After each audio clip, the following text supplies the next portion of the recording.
number of you who are joining us from somewhere outside of San Diego, like Chicago, New Jersey, and beyond. We actually have a couple panelists from those areas. I am Janine Brawler with Tech Hive and the AITP Board Liaison to the San Diego State University Chapter, SDSU.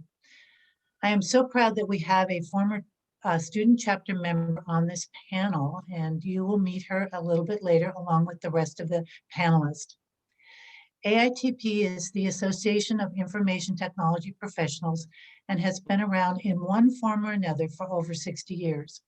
We are a network of San Diego IT professionals, educators, students dedicated to expanding education, professional growth, leadership, and the exploration of issues that face the IT industry. This year, you can join AITP chapter with a 50% discount and receive a cool mask. A cool mask.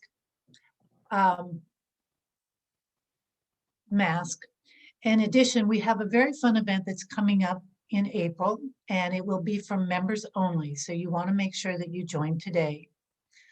I would also like to thank and recognize Next Level Internet, our annual sponsor. Next Level is dedicated to the IT community, providing nationwide cloud-based voice, internet, and unified communication services. They are a single source provider offering a full service of UCaaS services to meet their clients' needs and technology needs. Please reach out to Beth Cahill at Next Level if you have any questions or would like a complimentary assessment of your current and voice internet services. I want to give you a little background about the Women in STEM event that we do annually. About 8 years ago, our former AITP president, Yvonne Ormond, recognized the need to spotlight women in STEM. Since then, she moved on to start her own business, 5P Consulting. However, we have kept Women in STEM as one of our annual events. To move on to our panel, I'd like to now introduce our moderator, Donna Cruz, CEO of Savvy Technologies. Donna founded Savvy Technologies to help enterprise accounts navigate the digital transformation journey, mixing big picture thinking with a relentless attention to detail. Savvy manages each step of the vendor assessment process to ensure best fit and highest value. Prior to founding Savvy Technologies, Donna's career included 20 years of industry experience with companies including AT&T, Lucent, and Quest Communications. Donna currently serves as the chairman of the AAUW Tech Trek Committee, which sends promising 13-year-old girls to STEM camp for 1 week on full scholarship. A fun fact about Donna is she's a farm girl from Iowa and an Iowa Hawkeye alumni. Go Hawks. Now I'll turn the event over to Donna, and you will see at the end, you will see me again at the end of the event. Thanks, Janine. Hi, everyone. I'm Donna Cruz, and I'm the CEO of Savvy Technologies. I'm passionate about the technology industry and about attracting and retaining more women to this interesting, challenging, and lucrative field. The goal of today's event is to educate and inspire women that are interested in pursuing a STEM career with the insights from today's panelists. Recent conversations around diversity and inclusion have highlighted the gender gap in STEM fields and increased the interest in attracting girls and women to STEM. Why does it matter? Well, consider the facts. From Glassdoor's economic research of their 10 best jobs in America for 2020, 7 out of 10 are in STEM fields, and note the prevalence of the word engineer, scientist, or developer. Diversity is also critical in tech. A 2020 McKinsey study found that diverse companies perform better, hire better talent, have more engaged employees, and retain workers better than companies that do not focus on diversity and inclusion. Despite the compelling value of diversity, women remain widely underrepresented in IT fields. According to research from AAUW, nearly 2/3 of teen girls have never considered a career in engineering. Only 13% of female teens say a STEM-related career would be their first choice. As a result, women make up only 28% of the workforce in science, technology, engineering, and math. The gender gaps are particularly high in some of those fast-growing fields that we just saw, which are also the high-paid jobs of the future, like computer science and engineering. And as a result, only 9% of CIOs are women. With that in mind, let's meet today's panelists. Our first panelist is Nadine Majarno. He is currently working as a principal industry consultant in telecommunications and IoT at Teradata, headquartered in Rancho Bernardo. She's worked in telecommunications for over 20 years with some of the industry's most prominent firms and has spoken at multiple telecommunications conferences. Nadine holds a Master of Science degree in Engineering Management with undergraduate degrees, including a BSc in Industrial Engineering and a BA in Economics and Statistics. And you might enjoy knowing that Nadine loves to travel. She's been to over 40 countries between work trips and vacations, and her favorite vacation was cave tubing in Belize. So please meet Nadine Majarno. Our next panelist is Emily O'Carroll. Emily is the Director of Global Information Security and IT Compliance for Callaway Golf Company, headquartered in Carlsbad, California. Emily is responsible for information security and IT compliance initiatives for the company and all of its subsidiaries globally, which now include Ogio, Travis Matthew, Jack Wolfskin, and their most recent acquisition, Topgolf. Prior to Callaway Golf, Emily worked at KPMG for over 10 years in their IT advisory practice as an audit and security consultant supporting global Fortune 500 companies. Emily started at KPMG as an intern straight out of college and left as a director before joining Callaway Golf. Emily also maintains her accreditation as a Certified Information Systems Auditor, or CISA. Emily has a bachelor's degree in mathematics and economics from UCSD. And a fun fact about Emily is that she minored in dance in college and continues her passion for dance today by teaching jazzercise classes in Carlsbad. So please extend a warm welcome to Emily. Our next panelist is Amy Liu. Amy was recently promoted to Senior IT Program Manager at Activision Blizzard, a Fortune 500 interactive gaming and entertainment company. If you've heard of the game World of Warcraft, you've heard of Blizzard. Amy leads multiple project teams to deliver key milestones at Blizzard. In her role, she's worked on a wide range of IT infrastructure and cloud initiatives. Amy has a degree in Management Information Systems from San Diego State University. Go Aztecs. While at SDSU, Amy introduced the AITP San Diego student chapter to her school club. And something about Amy that made me totally jealous is that she used to live about a 15-minute walk from the Palace of Versailles in France. So please welcome Amy Liu. Our final panelist is Melanie Rausch. Melanie is the Vice President of IT Infrastructure and Cybersecurity at Parker Hannifin. In her role, Melanie is responsible for global infrastructure operations and cybersecurity oversight and governance. Melanie has 20+ years of leadership experience with global brands, including Procter & Gamble, Walt Disney Corporation, Yum Brands, and Dover Corporation. She has a Bachelor's of Science in Information Systems. And something that you'll find intriguing about Melanie is that she studied kickboxing for 3 years and competed in 3 bouts. So please welcome Melanie Rausch.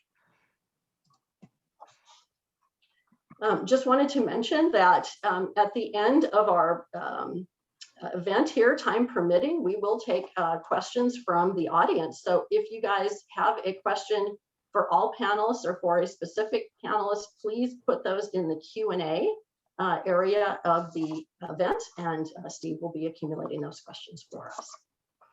So let's get started with our panel questions. So my first question is, how did you get interested in STEM? What is the origin story that led you to your current role?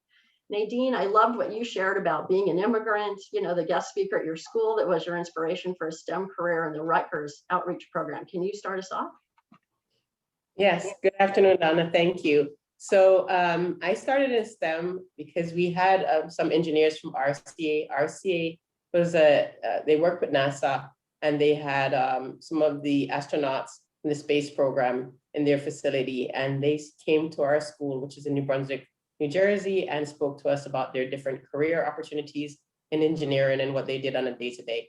So that's what started my interest in engineering. Love that story. I wanted to be an astronaut. Amy, I saw some parallels with Nadine's path and yours. Can you share a little bit of your story?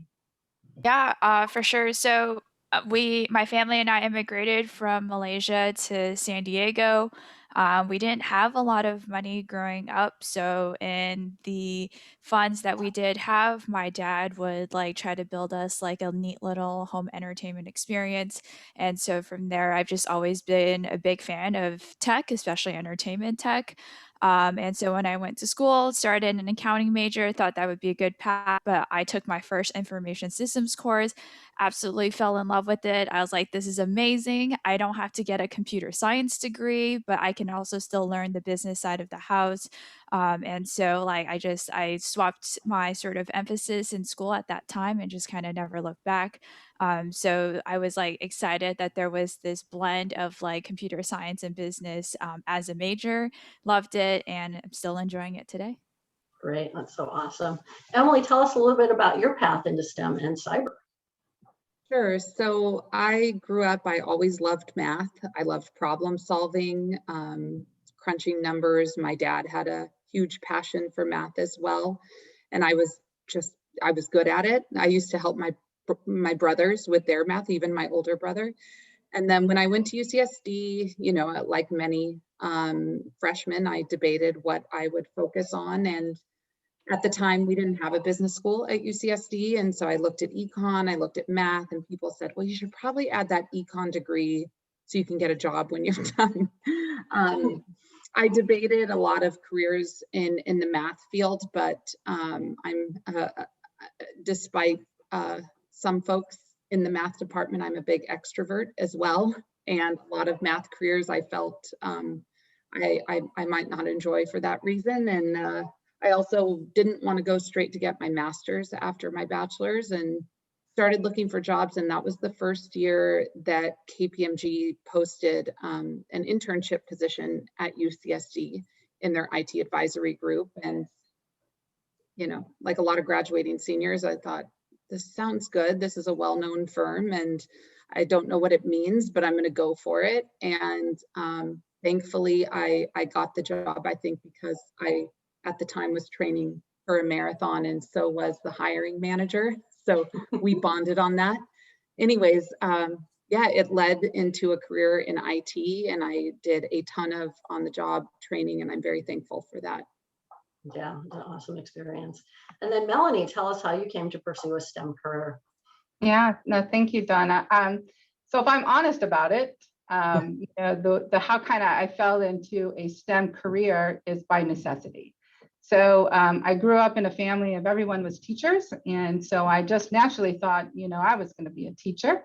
And so I went to school for a few years and then, you know, and I actually had a lot of fun in my first couple of years of college. But then I decided to take some time off and I got married, had children. And for several years, we had our own construction company. So had the opportunity to run that. Unfortunately, we decided to divorce. And then I started thinking about, well, what career am I going to have? And I said, well, I need a career that I can go to school in 4 years, guaranteed a job, and I'm going to be able to make enough money to support my family. And started really looking at, you know, IT, this new IT career. And just like Amy, was really excited about the information systems, you know, path, because it really did have some of that business, portion of it. And I did not want to do a lot of coding. I didn't know if I could do that. So I went back to school for information systems, and then right out of school, you know, I lived in Cincinnati, Ohio, and everyone applies to Procter & Gamble when you get out of school. That's just what you do. And was very fortunate to start my career there. Awesome. And I hope that inspires some women who are, you know, thinking about making a shift. I know there's a lot of women that are talking about transitioning or saying, how do I get into this IT thing? And I just really want to say that it's very possible.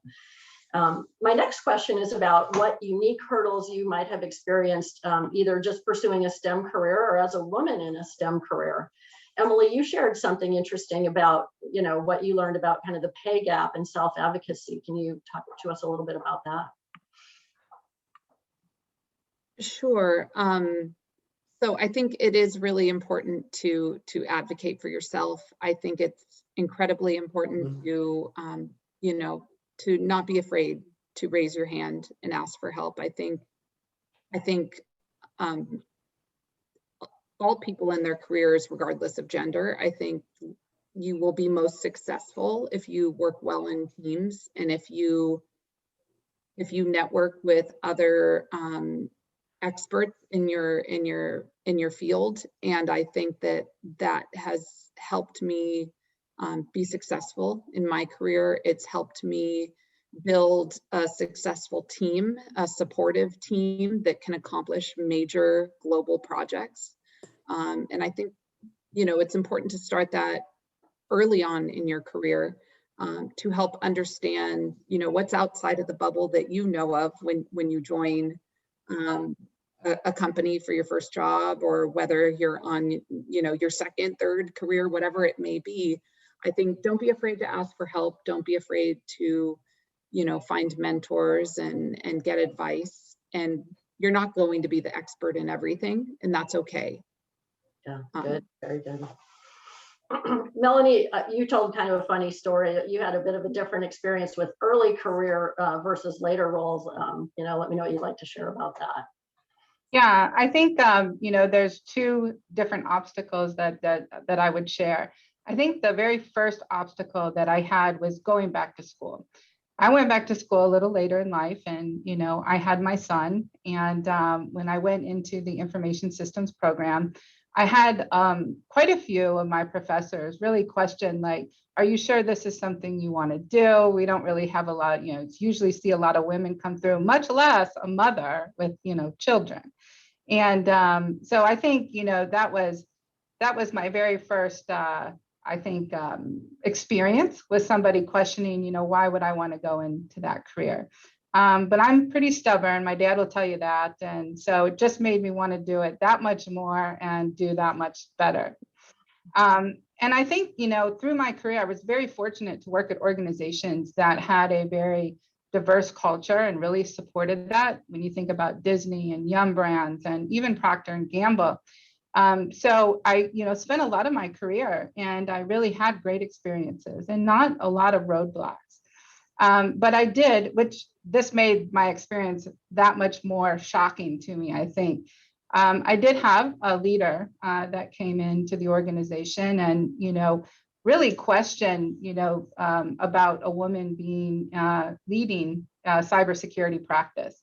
And so, he would make comments like, you really don't see that often. And, and I hope you don't get emotional, because I really can't deal with that, But we were on a call. This is, something that was really shocking to me. And like you said, Donna, it was several years into my career. So I felt very mature in my career. But we were on a call.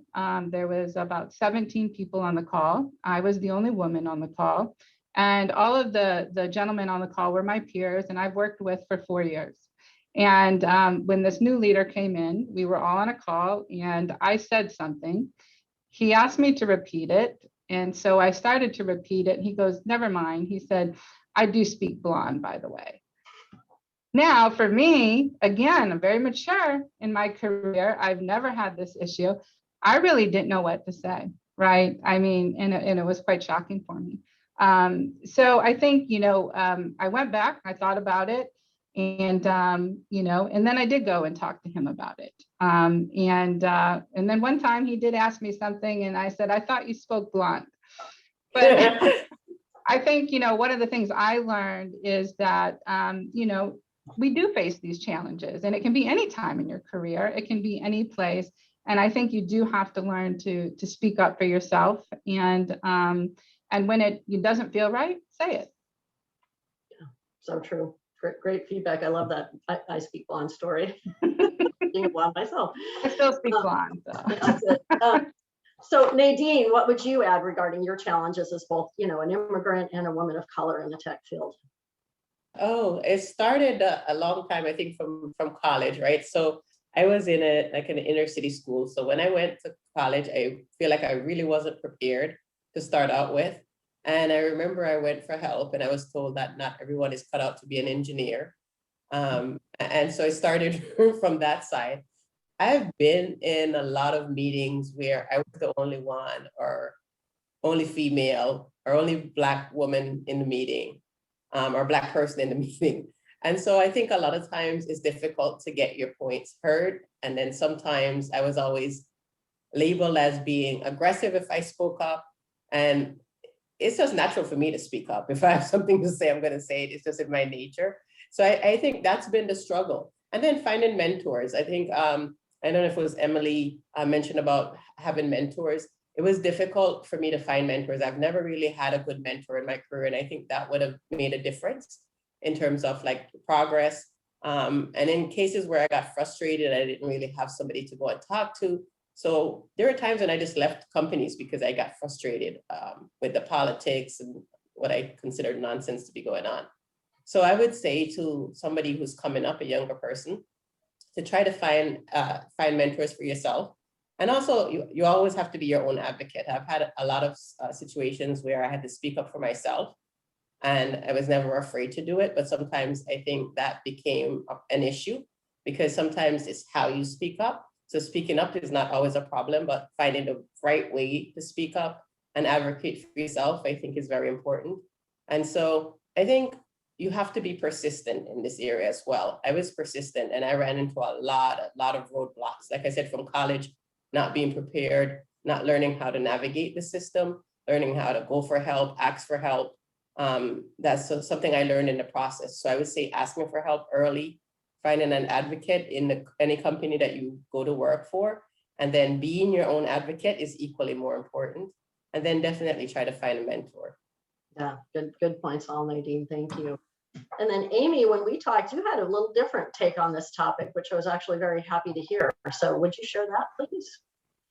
Yeah. So, I mean, for me, when I'm looking back at the question here, what unique hurdles have we experienced in a STEM career? As an information systems degree, I don't really have like a technical background, right? Like I haven't spent a lot of time coding, got some of it through internships and through like classes, but never really got in.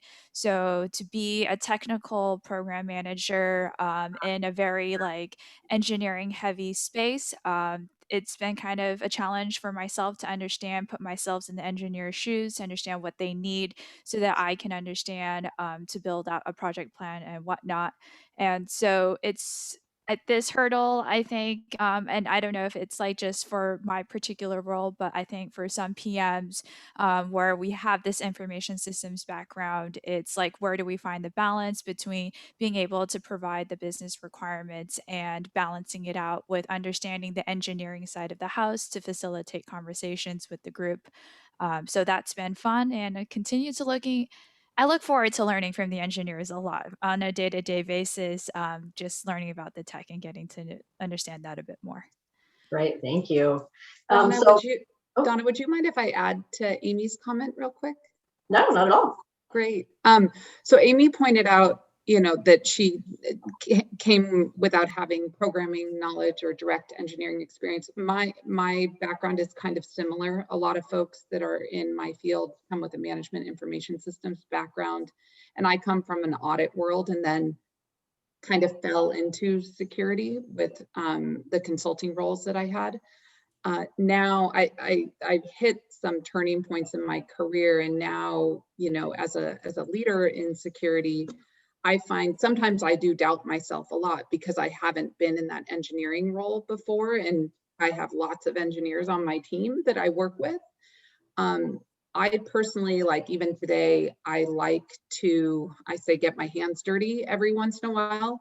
I will still, it doesn't happen as often as I would like, but I try to at least once a year to go to a very technical training that's hands-on so that I can better understand what my team members are doing on a day-to-day basis. And it helps build confidence, I think, as well. But I think that's something, I don't think at any point in your career you're ever above that, I would say. And you have to, in a STEM field, you have to keep fresh with technology and things like that. So that helps for sure.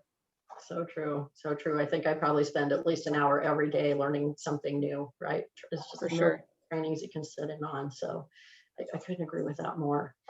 So we talked about this a little bit, but the next question was actually about mentorship. Specifically, did you have a mentor or mentors? And if yes, how did you identify and solidify that relationship? So Amy, I thought you had a great story about your connection with Yvonne. Tell us what that's meant for you in your career. Yeah. And I just kind of also want to take a step back here, like going through college and growing up, the concept and idea of a mentor-mentee relationship wasn't really discussed. It wasn't something that was like talked about heavily. And so when this kind of relationship formed, like I met Yvonne at some sort of event and she just like said, "Hey, did you want to get coffee?" I said, "Sure." I was like, "Who is this random lady? Why is she wanting to talk to me?" But I'll definitely take the opportunity to network, to get to meet more people in the industry. And so like after like the initial coffee chat, what had happened is I think so much of our values about what we wanted for our careers, our perspective on life, it just like there was just so much overlap. We had so much common ground that like just from naturally through those conversations, we continued to keep in touch. And that I don't think there was ever a formal like coffee meeting. This like, "Hey, will you be my mentor?"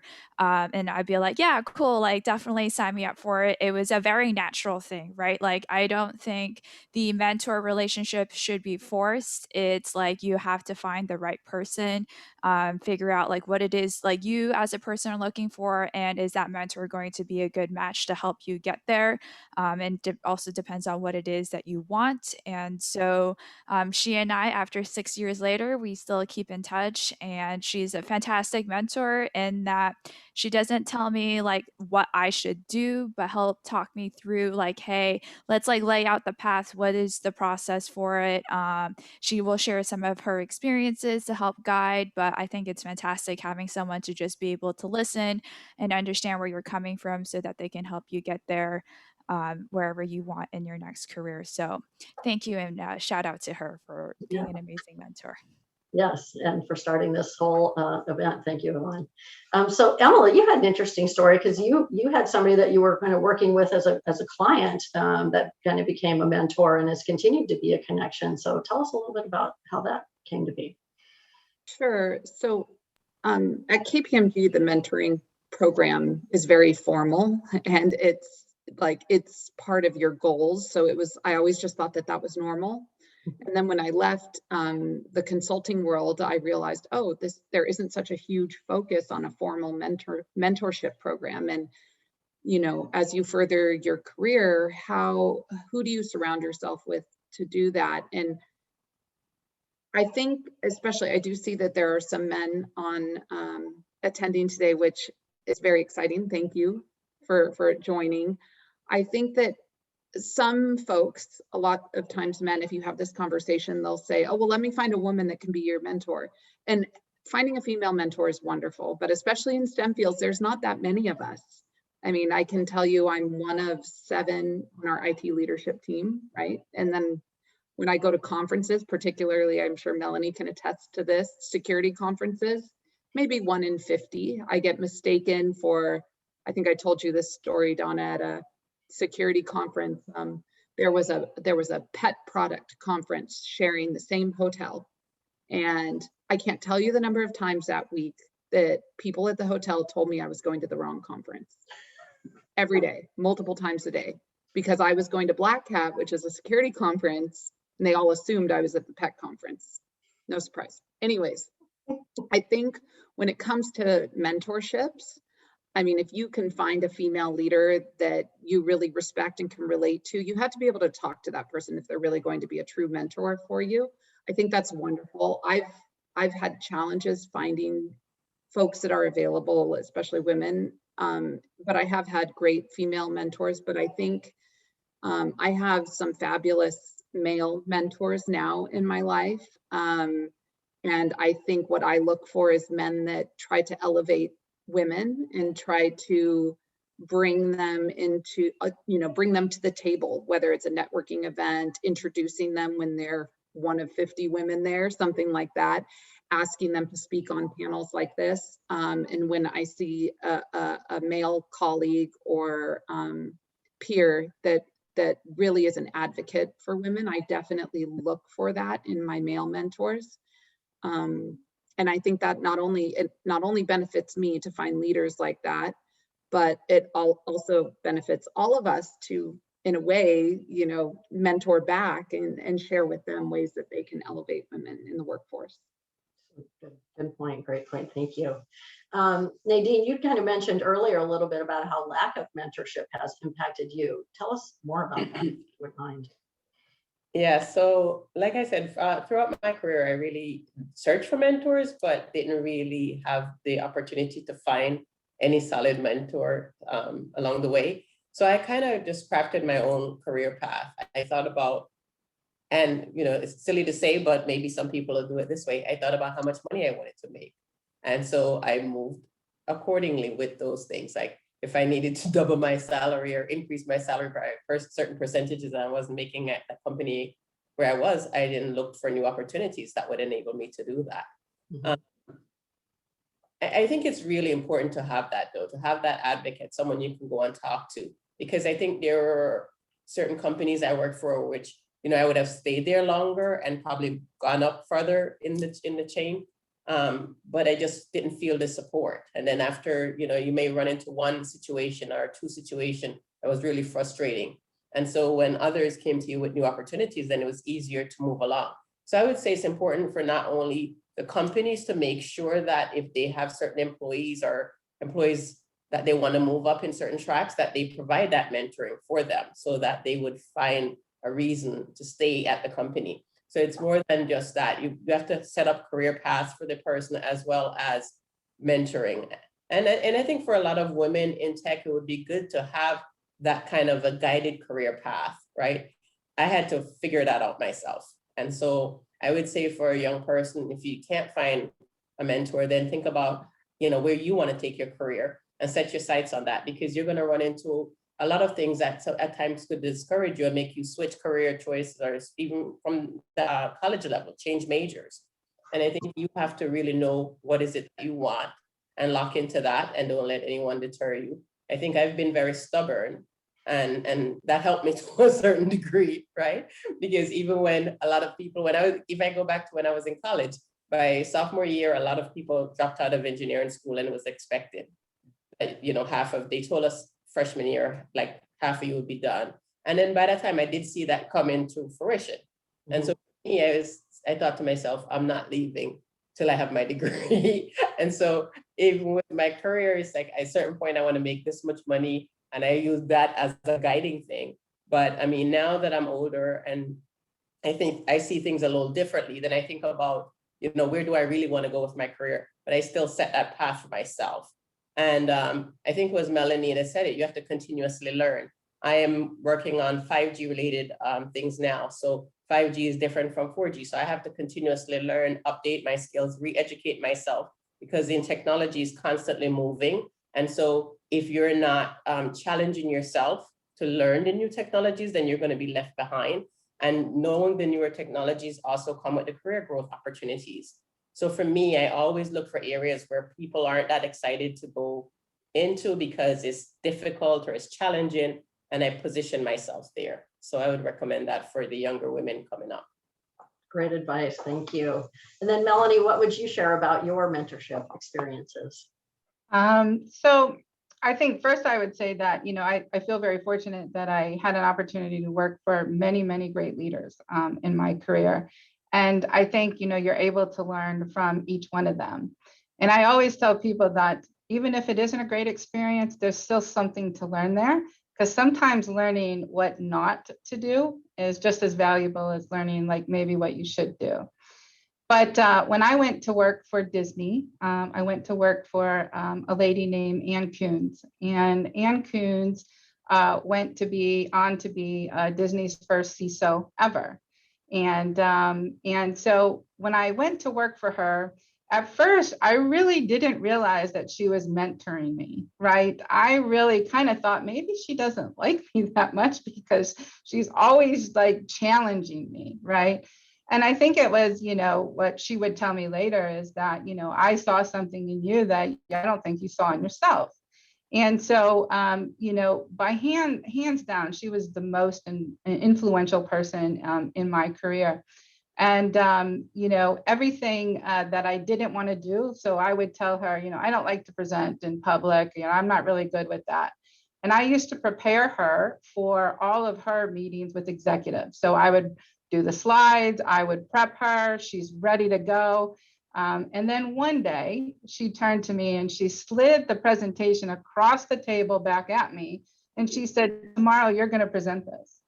I'm like, what? I can't present that. That's not fair. I haven't prepared. She goes, you created the slides. You prepared me for 2 weeks. You're prepared.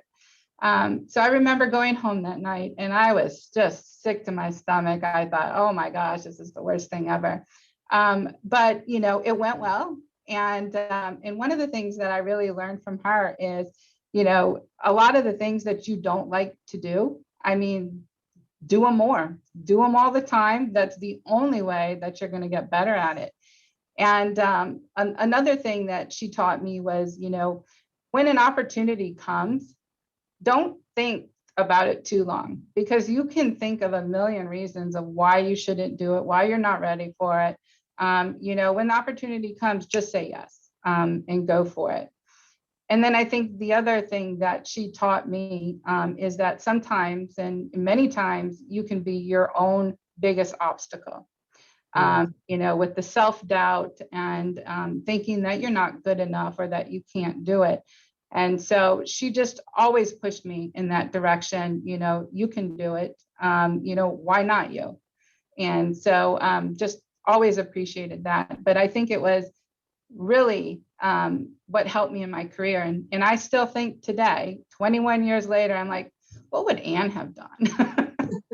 If I don't know, I call her. I love it.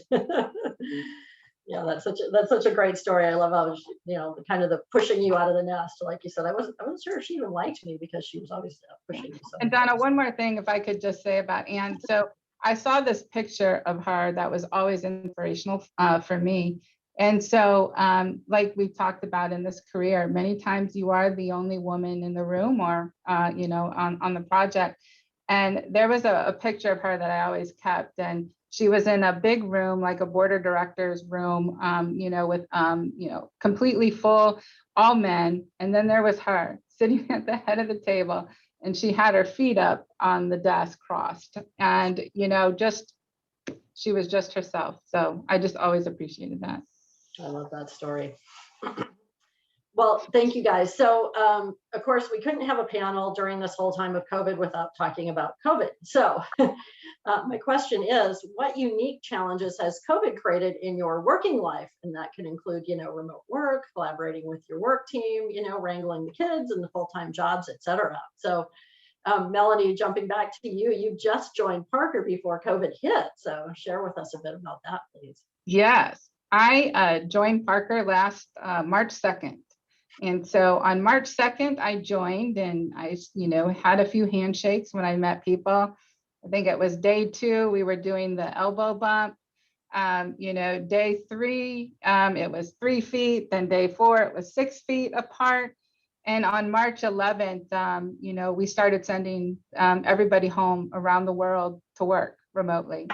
And of course, I came in and have responsibility for infrastructure and cybersecurity. So, how do you do that? And I remember our CIO said, are we ready, to support everyone working remotely? And on my, 7th day, I said, well, that would be a great question. And I guess I'm going to be, we have to answer that. But it was incredible, I think, our ability as a team to really pull together. And as an organization, pull together and really learn how can we support this? We got everybody home. We were successful in continuing to work. And I think we've learned a lot since then. And one of the things I started seeing a change within the organization is, realizing that, people can work from home and we can be successful at it. We can get our projects done. Sometimes I think we work more at home than we do when we're in the office. But, we spend a lot of time working with our team members and making sure that we still have that ability to collaborate and have that one-on-one time. So we have things like a virtual coffee room that, is open 24/7 and you can drop in anytime. We do virtual things with our teams like scavenger hunts and escape rooms and trivia. And when I join the trivia stuff, it does bring the team score down sometimes because I'm not real good at naming the songs. I have to learn that. But I think it's also taught us to get to know each other a little better. I think we've met a lot of pets, we've met kids, we've met spouses, and whoever may come into the room, during your meeting. And I think it's helped us understand each other, have a little bit more tolerance and patience and support each other. And, overall, I've been here a year now and it's been an incredible experience. Awesome, thank you.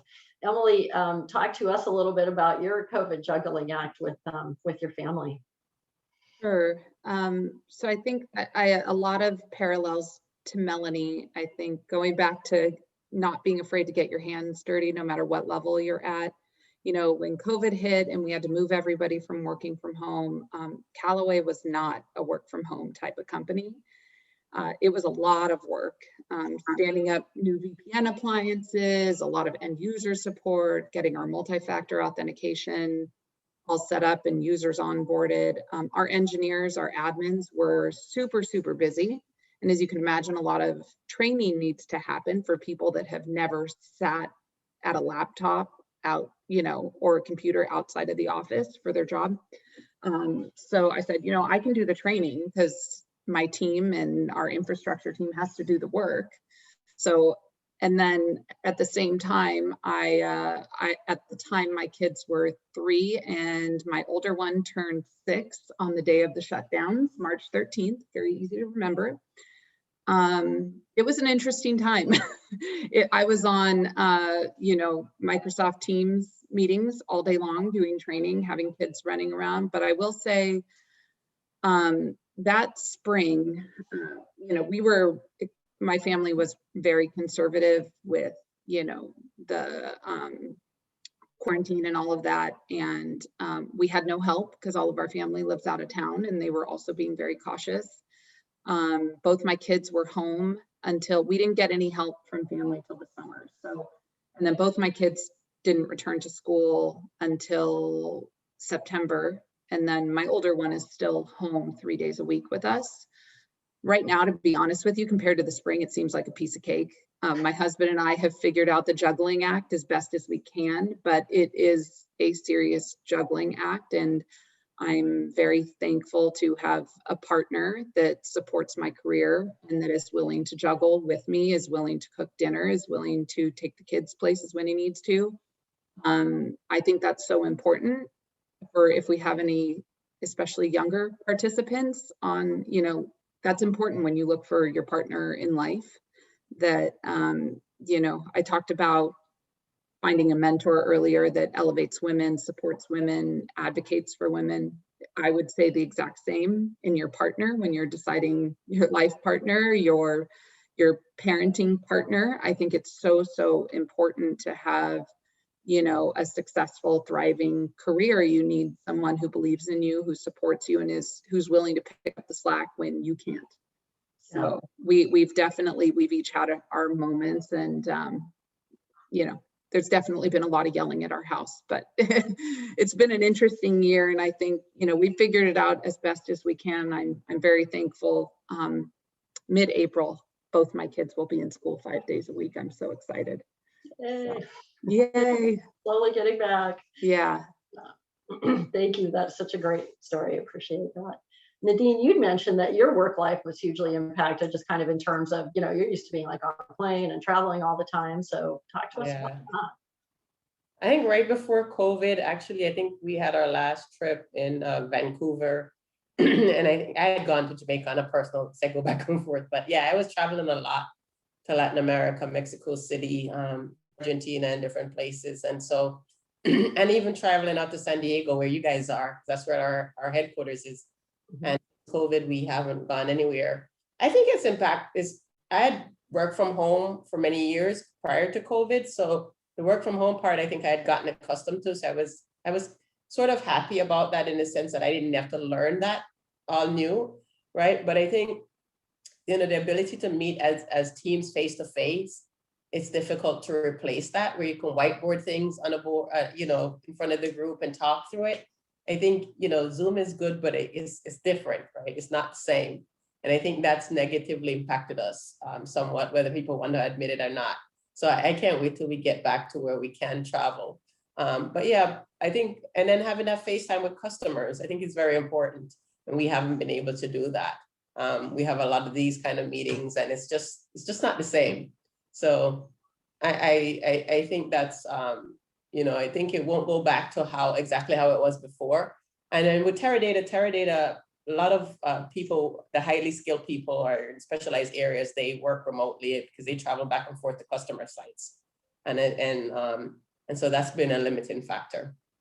Interesting, very interesting. Thank you. And then Amy, anything you'd like to share on the topic? So I guess I've been kind of fortunate in that I didn't have to deal with kids kind of coming in and out of the room. Prior, when COVID first happened, my boyfriend and I actually shared offices. So as a PM, I'm chatting away all day on Zoom calls, and as an engineer, he needs his quiet time to work. And then if we were both on the same calls, he had to like go downstairs so that our voices wouldn't carry in each other's mics. And so we kind of had to figure it out. Luckily, like we moved and we were able to get our own separate offices. So we were very lucky in that case. But that was definitely an interesting start. And then I think Nadine, you had mentioned, you know, like Zoom calls just aren't the same. And then you have Melanie and her team who have like the virtual coffees. I think one of the challenges is like building those relationships and maintaining them. How do you develop those relationships with your coworkers when, you know, you can't just swing by their desk and say, hey, how's it going? Check in. And so like I've taken a lot of effort to like set up virtual coffees with friends, with like my boss, just randomly messaging him. It's like, hey, can we just talk? And I think like even though we are in this COVID work from home relationship, it's important to spend that little extra bit of time to just talk to someone. It doesn't have to be project related. It doesn't have to be like specific to the job. Just reach out and check in and do a quick hello, which I think has really helped with some of the challenges we've come across. Yeah, good point. Great point. We're all, I'm very thankful for Zoom, and I'm very thankful that Zoom has been here to, you know, and you know, other platforms like Teams, et cetera. But I think we'll all be happy to get back to being in person at least a little bit more. So next question I wanted to ask was how your company is supporting women in tech or STEM. You know, specifically, what programs or groups does your employer have in place to attract, retain, and advance women in STEM careers in your company? And Amy, when we talked, I was really impressed with all that Blizzard is doing to support women in the gaming industry. Can you share about the advisory board and the Slack channel and such? Yes. So very fortunate to work for an amazing company like Blizzard. They have what we call the Women's Advisory Council, and these are made up of women from all of the different departments across Blizzard. And these are also backed by an executive sponsor to get that leadership support, to get the communications out there. And as a part of the Women's Advisory Council, they put together a Women's Summit, bringing on guest speakers. Male counterparts are also invited to this. Like anyone who's interested are also invited to be a part of these events. And I think what's also been awesome is they've created like forms of communication for the women at Blizzard. We have like a dedicated Slack channel space where, you know, you can bring up some of the stories, such like that Melanie have gone through, or Nadine. They have like, you can talk about the stories and share it with the group, and the woman in that channel is very supportive. Men are also in that channel, sharing that same support, which I think is awesome. And then they like, the one thing that I also love that they did was lean in circles. So also not just through like Slack channel communications, but when we were in the office, like smaller groups of us would be paired up from women across the different departments to come together to just to talk about it, because oftentimes we are in a room just full of men, and sometimes it is nice to just also like see other females from the company as well. So props to Blizzard for the initiatives that they've spun up. Absolute props to Blizzard. Like I said, I was very impressed. So Melanie, you had some great things to share about the global resource groups for women at Parker. Yeah, I think that's also one of the reasons I was excited about the role with Parker. You know, I think if you work at Disney or something, you expect to have, you know, some of these, you know, resource groups and the diversity and, but coming to Parker, they have a group we call Peer W, and that's our W, or I guess it's over there. It is a, you know, women's business resource group that was started in 2015. And it's all, you know, about engaging and supporting women within Parker. And I recently got more involved with this Peer W, and it's been really exciting to see that even in the past year, you know, you would have thought that because, you know, we had COVID-19 and it was easy to just say, oh, we really can't get together. We really grew over the past year. And so part of Peer W, we around the world, we have different what we call hubs. And then within the hubs, we have different local chapters. And so we have a global team, we have the hubs, and we have the chapters. And what we've learned with the virtual events is we can really all get together and combine our efforts and really expand, you know, a lot of the events to everybody. And I think, you know, just the message about Peer W has been getting out there more. But a lot of, I really commend the leadership at Parker for how they invest in that. And we have many events that we have many leaders around the organization that, you know, come and share their stories, men and women. And it's really an opportunity to learn about what all the different opportunities that, you know, women have here within Parker. And recently they did something that was, I love, they had like a speed dating event. Yeah, you know, like, you know, it wasn't really speed dating, but it was the concept of speed dating. Yeah. And they had different leaders in the organization, and, you know, women up and coming in their career had you know, 10 or 15 minutes with each leader, really to get to know them and for the leaders to get to know them. So that was very creative. And I think we've been very creative over the last year. And we did a lot of celebration around International Women's Day all around the globe. And we spaced it out so that we could, you know, attend each other's events. And so it's been really exciting and really excited to be part of it. Yeah, I would say that, you know, one of the things that's been really cool about the virtual world, you know, even for a panel like this, right, is it doesn't matter Right. if you're in San Diego or not, right? You can still join, and we can hear voices from women that are, you know, located anywhere. You can be in New Jersey, you can be in Jamaica, you can be wherever you are, right? Nadine, I saw when I was on LinkedIn that you're going to be speaking on a panel for women of Teradata. What can you tell us about that organization? That was actually yesterday. Okay. Yeah, so I hadn't been as active in it, but excuse me. I know that Teradata is trying to do more in that realm. We have a Teradata Black Employee Association. So I've been more involved in that.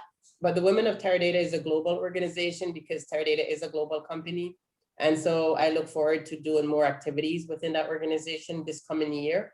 But I've been more involved with the Teradata Black Employee Association, which, you know, our new CEO is very supportive of all these initiatives. He was on the panel with us yesterday.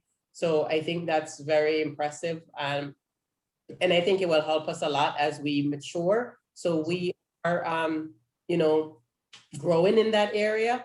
And I look forward to more of the activities in there. And then it's good to see that our leadership ELT team actively supports us. And it, you know, it gave me an opportunity to meet great women from Teradata from all around the world, not just the US. And so I'm excited to be a part of that and on the journey going forward. Yeah, that's awesome. In fact, if I'm recalling correctly, I want to say it was maybe a couple of years ago where Teradata actually hosted this event and hosted the Women of Teradata hosted the panel for AITP. So, see, and I'm new. I'm only almost 2 years in. So, yeah. So, you know, in the before times when we could get together. And then Emily, what would you add regarding, you know, either organizations within your company or organizations within the industry that are elevating women in cyber in particular? Yeah, so I'll say when I was doing consulting, my experience was more along the lines of what Nadine mentioned. And I think, again, I think I mentioned this earlier, I think I took it for granted at the time. I thought that was normal for all organizations to have these networks of women, diversity networks, and it's not that common when you get out of the very larger consulting type organizations. And to be quite honest, when I left consulting, that was something I struggled with, because that was part of, you know, not the day-to-day work, but it was a part of my company that I really enjoyed.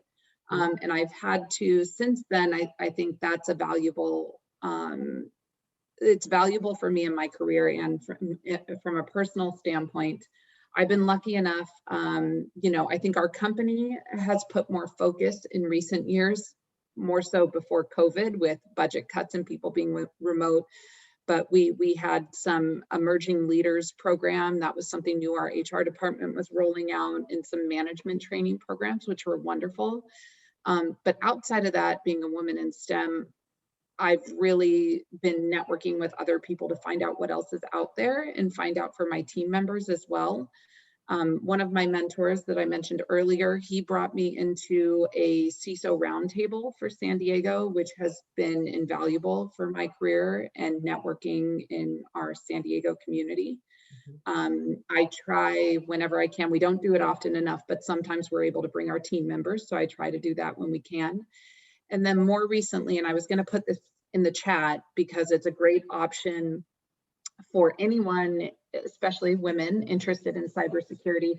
There is a global organization called WISIS, and I believe it's either free or heavily, heavily discounted for students. I'm going to put the link in the chat in a moment, but that was something I was pushing for myself and one of the women on my team. And now that we're finally starting to emerge from the COVID craziness and budget cuts and things like that, we just recently signed up. So I'm looking forward to seeing what opportunities that organization has. I've met them at conferences in the past, but I think it's going to be nice to network with women outside of our organization, and even outside of our geographical location. Yeah, and there's just, you know, everything that I read, there's so many open roles in cyber. I mean, it's incredible. I think I've read something that said there's 1 million open jobs in cyber. So I mean, like what Nadine was talking about, find something that's growing and get into that. I mean, cyber's a great area for sure. So now I know throughout my career, I've had a ton of male allies and people that were, you know, just as supportive as me as I could possibly be. And one question that I wanted to ask was, you know, how can our male allies, what can they do to help us create a more egalitarian, you know, workplace and our home place, so that women can thrive and advance in STEM careers? Nadine, you had some very honest feedback on this topic. What can you share? Yeah, I think it would be good for them, for our male colleagues, to just be supportive of us, because a lot of times it's good to have that diverse view on things, right? You know, a lot of the companies I go into, it's been a lot of men who have probably been there like 20, 30 years in some cases, right? And so to me, it's good to bring fresh concept into that, because it's going to make your organization and the company as a whole better, because you know, diversity adds a lot of value to the bottom line. And so I think just having that diverse view is very important. And so for the male colleagues, I think it's important for you not to, you know, feel threatened. And I think times like these, where you have a whole history, Women History Month, February was Black History Month, sometimes with maybe even our white male counterparts, they may feel, excuse me, a bit threatened. I don't know what's my throat today. They may feel a bit threatened by that, but I think it's important to embrace it, because it's going to only add value to the company. Yeah, very true. Thank you. Emily, you had some interesting insights, I thought, about, you know, kind of advocacy versus lip service. What would you add? Sure. I think for our male colleagues, to be a true advocate for women, it's, you know, don't just say that you support women in the workplace, you know, show that you do with your actions. I think that's what I hear from other women, and I see Amy nodding over there, in STEM careers. I think that I can't tell you how many speaking events I've been at where I'm politely raising my hand for I don't know how long, and it's like the eyes just pass over. We're a very male dominated field, And you'd be surprised, I think. And I think that another big thing is recognize the fact that a lot of these networking events that we may go to, we often are the only woman there.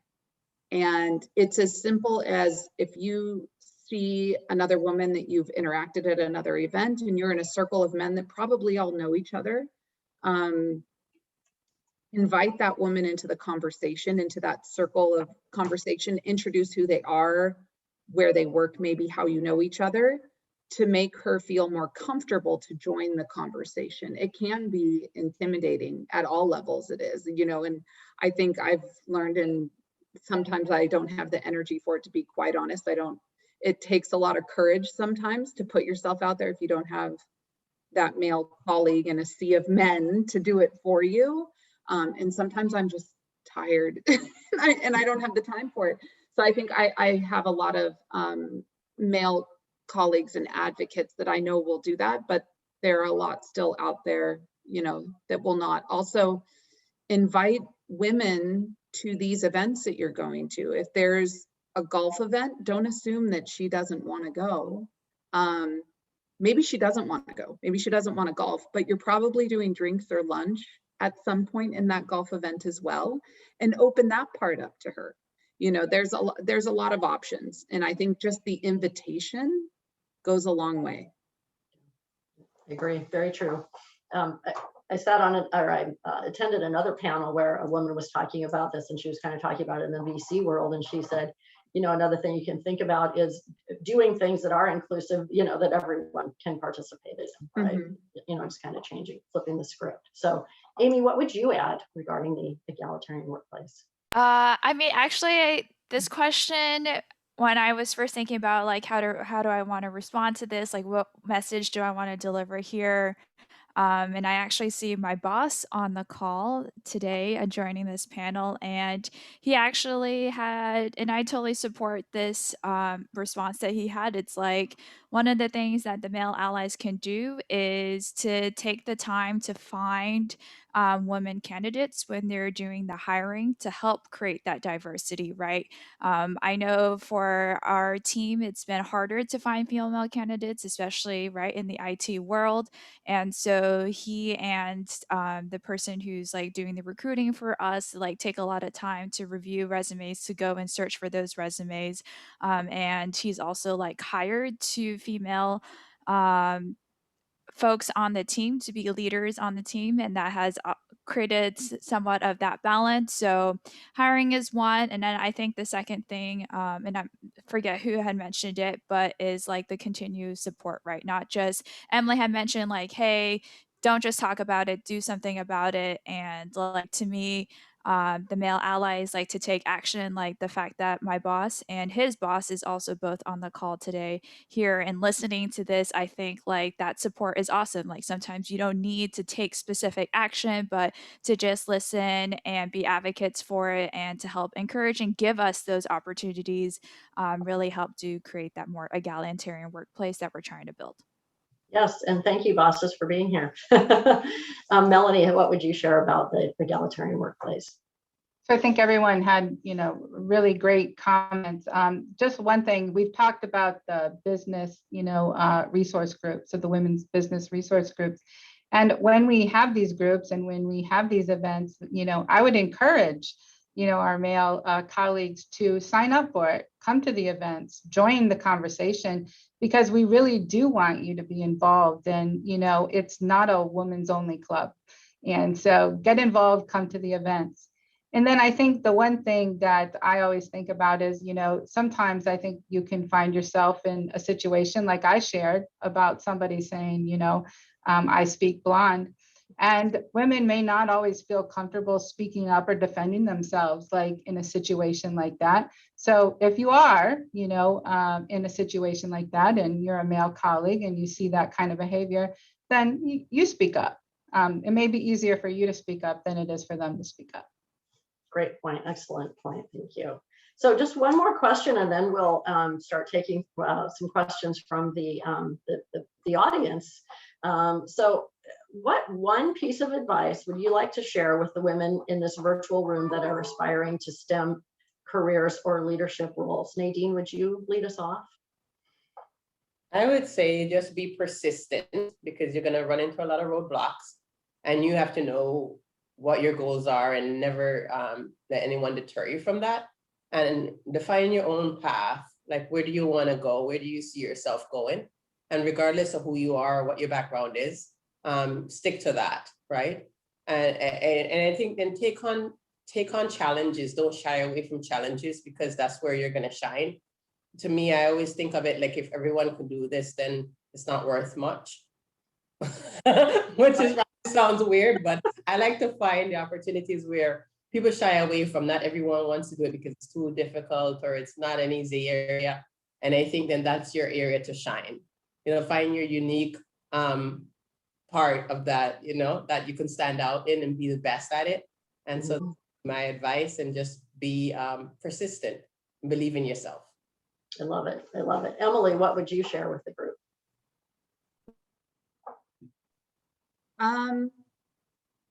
I guess even if you don't, I think a lot of us that are in this field now came out of high school being at the top of our class, and then probably went to university and had a shock to our system where it wasn't so easy to get that A anymore. Just because you maybe don't get the grades you want or don't get the initial recognition when you start pursuing something in STEM, find something you're passionate about. And if you're passionate about it, even if you're not the straight A student, but you work hard and you love it, you'll be successful. Great. That's great feedback. Thank you. Amy, what would your perspective be on this? In all transparency here for the audience who doesn't know me, and I just want to also share with the group, I think for me, the one piece of advice I would give someone either early in their career or even throughout their career is to be confident in yourself, in your abilities, in your skills. I think oftentimes, right, there are things that happen during the day where it just keeps knocking you down, but continue to be confident, because what ends up happening is, for me, I suffer from imposter syndrome. I don't think I'm good enough. I'm not there. And Melanie had kind of mentioned this earlier. It's hey, don't think about it. Take those opportunities, do it. I think for me, if I can be more confident in the things, and for others to be confident, is that they'll be able to take these opportunities, not worry about what they can't do, but focus on, hey, what can I learn? What can I do better? What do I want to do next? Perfect, thank you. And then Melanie, what would you add? The two things I think advice that I would give is, you don't have to pretend to be somebody else to be successful. I think you just really have to focus on being the best version of you. And then I'm a quotes person. I have quotes all over the place. But my favorite one is, what would you do if you knew you could not fail? And, if we knew we couldn't fail, we would try a lot of things. we wouldn't hesitate. And so I try and always live my life that way, and my career, don't think about failure, just do it. I love it. Such a good motto. So not easy to do though. Yeah, sometimes it's easier to say these things than to do them, but yeah, couldn't agree more. I used to have that "just do it" sticker in my in my cube my corporate tech days. So it looks like we have a few minutes left here before our 1 p.m. time, and time is up. So I'd like to take some questions from the audience, and I wasn't sure, Janine or Steve, who's I have your questions today. Great. We have about 10 right now, so we'll have to go quickly. What are your suggestions for challenging the various stereotypes in STEM? And that was not directed to any one person, so whoever wants to answer that, go forward.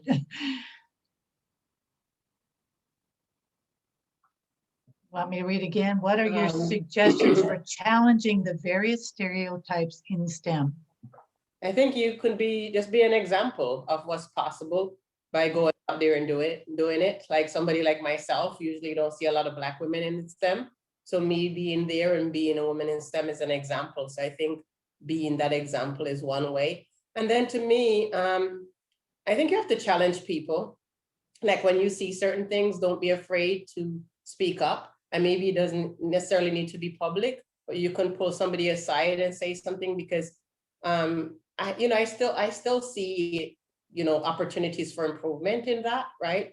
Not only in terms of the number of people in there, but when, as a woman in STEM, sometimes if you're in a meeting and you say something, like, they'll act like, the room will act like it's never been said. And so you have to be able to, I have to repeat it or be more firm in what I'm saying so that it comes across. So I think challenge that stereotype by being an example to it. And then within the organization, when you're there and you see certain things, then you should challenge it. Whether it's one-on-one with someone or, taking it to the HR. But I think, those are some ways to do it. Right. Thank you.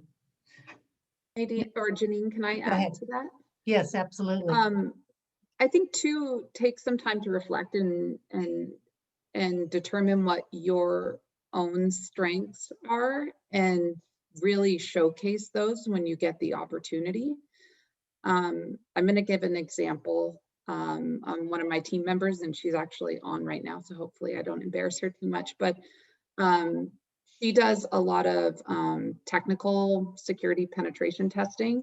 And there are times when, when we're reporting the results to the business, where you might have a manager that just does it for you, takes the summary of the results and reports them, or to the other IT teams, the development teams often. And I could do that, I suppose, but I'm not the one doing the work. And I think I try, she'll probably let me know later today, but I do try to bring her to the table whenever I can and showcase her talent. She's definitely more soft-spoken than I am. And I've gotten feedback from other team members, mostly male team members, about how impressed they are with how talented she is.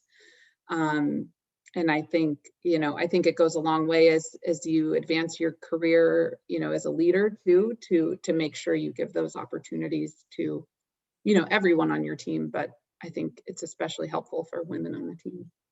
Great. Thank you. Anybody else want to answer that? I'll move on to the next one.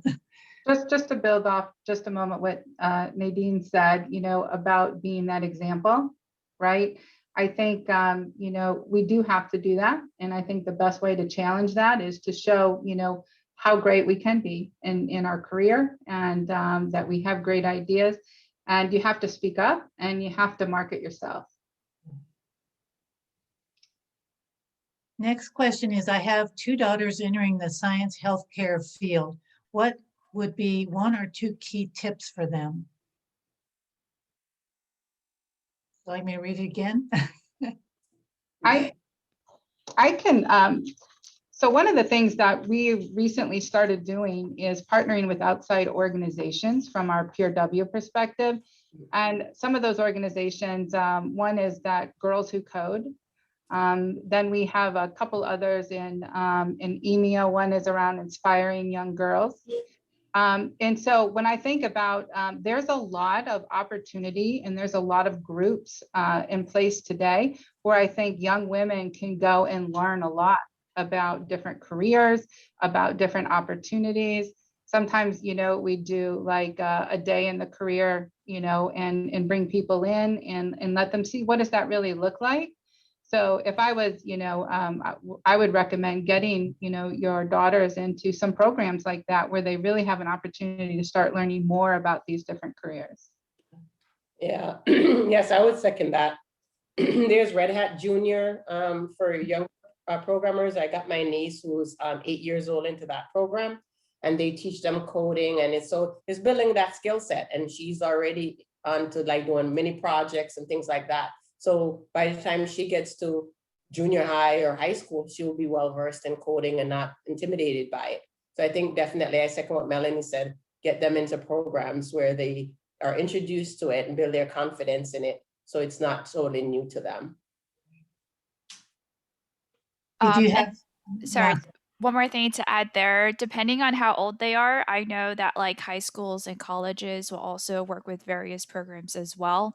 So if like they're in high schools and especially in like the San Diego area where there's a lot of biotech companies down there, I think they do have a lot of partnerships, and even like through like UCSD, they'll have like labs where they'll bring in high school students, etc. And so that's like another avenue if you don't want to do it like just on your own, but to work with the teachers at the schools to see if like they have any existing connections to help expose your daughters to any opportunities within the science and healthcare field.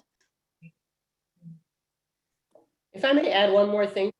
Sure. The curriculum that they take in high school is also very important. When I was in high school, I remember they tried to put me in sewing and home economics and those kind of things. And it's not that those aren't important, but they wouldn't have been the right classes for me to take to venture into engineering, right? So encouraging more math and science in high school level, I think is very, very important, and being very active in your children's lives and make sure that they're taking the right classes. Great. Great advice. Great advice. The third question here is curious to know how various companies represented here, what initiatives they might have in place to attract more women into technology roles at their company. Well, I could speak up a little bit for Teradata is not that big, maybe compared to some of the other companies. We're about 8,000 and something employees. And so, as I mentioned earlier, I'm a part of the Teradata Black Employee Organization. And so part of what I'm looking at is recruitment as well. And so we are looking at initiatives to enable recruitment at some of the historical Black colleges and universities, as well as looking at the candidates that are coming in and how we can help our organization, our company, to add more candidates into the pool, right? And encouraging that and discussing that with our leadership team.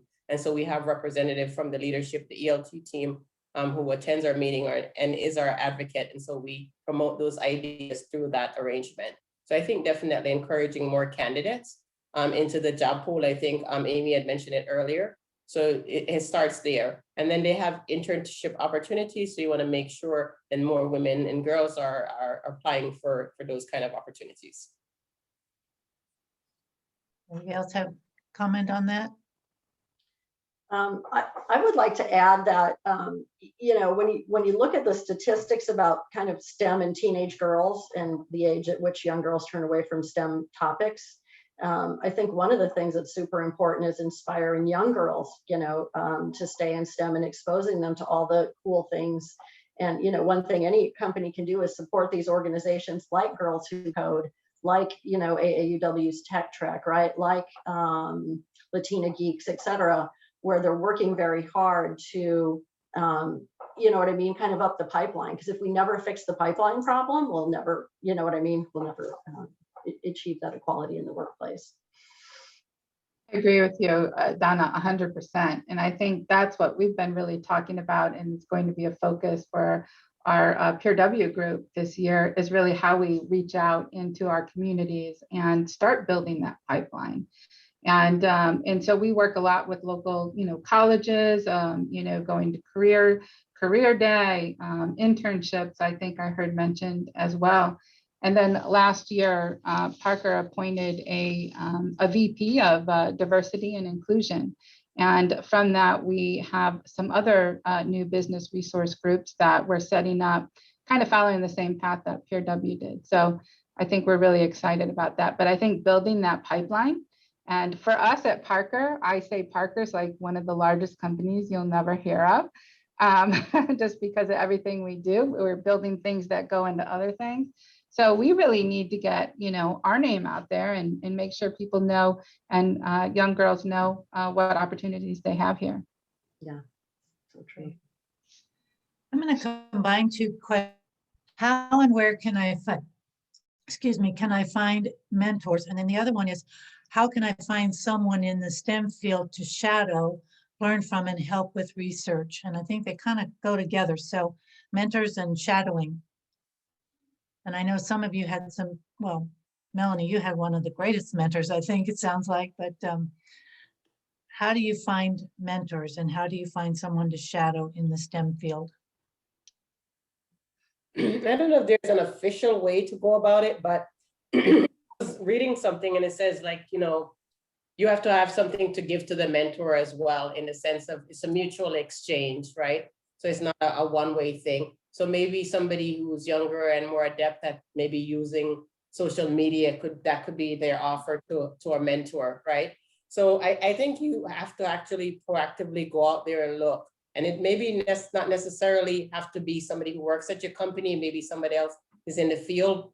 You know, I think if you have younger kids, introducing them to these kind of programs, you know, when we were able to go to conferences, they have many technology conferences. A lot of times they encourage younger high school students to attend, and they have special prices for them. So I would say as a parent, they can look out for those kind of programs and events and take their kids there and just be bold about it. Take the opportunity to meet the speakers and then introduce yourself.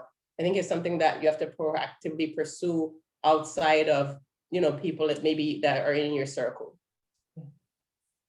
I was going to say something similar. I think look up conferences and professional organizations in the STEM areas that you're interested in or that your child is interested in, and explore, especially for students, explore the pricing options. Oftentimes it's free for students. I would definitely encourage that. And if you are a working professional already, find those professional organizations, reach out to your managers and see if they'll support the membership for it. They often will. I gave an example earlier on that for that WISIS, Women in Cybersecurity organization. I think that's a great place to start. Okay, great.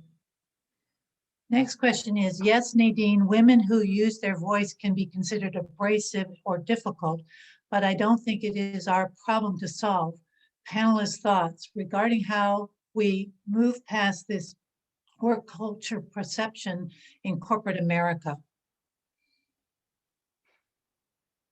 So it's addressed to everybody, but she was commenting on your comment earlier, so. Yeah. I think you have to speak up. I think there's something to it, right? There are ways to address things as well that could be softer, like that, right? And I think because I've always been outspoken, I was never really as concerned about, oh, how is this coming across? So I think there are multiple ways to say something, right? So I think sometimes you take a different approach to it. I don't necessarily think I'm being aggressive, but maybe it's being received that way. So it's you have to do some kind of introspection as well, right? I'm trying to get this message across. How am I getting the message across? So maybe I could take a softer approach to it.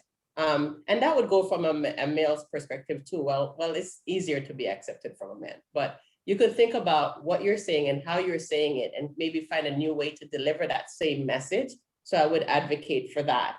But I think still be outspoken, but sometimes think about it, like maybe it's something that you would say in a wider audience, maybe it's better received if you say it one-on-one. So things like that work.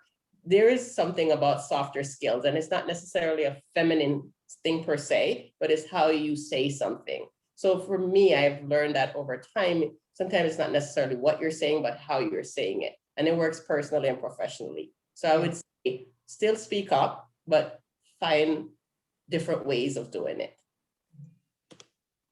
I think there's been a lot of conversation about something we probably all heard of, which is inherent bias. And we all have inherent bias because our minds like to, categorize things and put them in a box. This is a woman, this is a Black person, this is a guy, this is a leader, this is and here's what they look like, and here's what they sound like, and here's what they act like, and that sort of thing. So I think one thing that's really important is just try to understand your inherent biases and how you might be categorizing people, because just like there's no one way for men to be in the world, there's no one way for women to be in the world, and we don't need to attach gendered names to attributes, right? There's some women that are very assertive and they're very direct. There are some men that are more soft-spoken and communicate in a different way, and that's okay. All styles and all attributes should be welcome. So I would really encourage everybody, including me, to examine our inherent biases around that, and make sure we're trying to leave those at the door as much as possible. Yeah, I think too, be brave and speak up for yourself when you need to. It's really, really, really, really hard sometimes. I had someone at work who I respect, and we have a great working relationship. And but he would consistently call me a name that he thought was funny. It was like something like, you know, boss lady or something like that. And it was inappropriate. And it made, you know, because I'd say, oh, I have to run to a meeting, or I have to do, I always had something, or I would tell someone what to do, or whatever it might be. And finally, one day, this was a while ago, but finally I said, you know, it actually makes me really uncomfortable when you call me that. Can you please stop? He had no idea, no idea. You know, because you're in a casual work environment and they may not even realize, and do that for other people around you too, if you notice it and you notice it's making someone uncomfortable. Any other comments on that one? We're getting close to the end here, so let me ask a couple more questions real quick. One of the questions is, have you found it easier to be vulnerable in the workplace and asking for help, or do you still feel uncomfortable in doing so? Is it getting any better? I can take this one as the first stab. For me professionally, and being a part of Blizzard, like I joined Blizzard right out of college, and they really have this culture of being a pretty open and accepting workplace. I found that I never really had any issues really of being vulnerable, especially being open and super transparent with my boss, where like there's no I've never felt like any retaliation for saying something or giving feedback or suggesting change. My bosses have always been like pretty open to ideas, and then they've also been like great advocates and listeners, right? Sometimes as an employee, you just want to tell your boss some things, get it off your chest, vent a little bit. And so like I think that's helped in letting me like make me feel safe, and that it's okay to be vulnerable, and that there won't be any like repercussions from it. I just want to say we have a couple of young people that have asked questions, and I'm going to do one of them. I think one has already been answered, but she says, or I'm assuming it's a she, I'm a sophomore in high school and have no idea what I want to do. No, but I know I want to go into math and science fields. Where can I go to expose myself to all these jobs and skills? So back to your younger self. I would say definitely the conference thing might be a good idea. Or like when they have career day, like, right, when they have people come, you know, I had mentioned earlier that that's how I got exposed to engineering. I knew nothing about engineering. There were no engineers in my family and nobody around was an engineer. But because they came to the school and we had different speakers from different, you know, you had business speakers, you had different speakers come in. And so I think that's a good way to get people exposed to career possibilities. But if she's or he is sure that they want to do something in math and science, I would say, you know, maybe a telecom conference, because they have so many, like, for example, in Barcelona, they may not want to go to Barcelona, but well, they may want to go to Barcelona, but they have a huge conference and it's like 100,000 plus people that go to that one. It's sponsored by the GSMA organization every year, except for because of COVID. And within that, you have robotics, you have telecom companies, you have the phone manufacturers, you have so many different part of that ecosystem there. So to me, that would be a tremendous way. There are different speakers, there are different events. And so something like that would definitely kind of give you ideas as to what the possibilities are in that field. And if it's in healthcare, then you do something similar. Yeah, right. Well, we are running out of time. We could probably go for another hour with all the questions, but I just really want to thank Donna and all of our panelists, Nadine, Emily, Amy, Melanie, for your informative insights into your women in STEM career paths.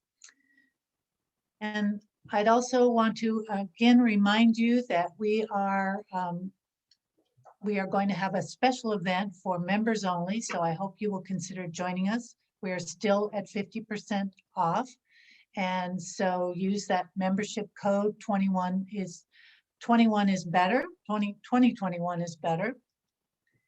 And I think on the screen you can see that. And then we also are going to put up a screen with all the events that we do have planned for the next, for the rest of the year.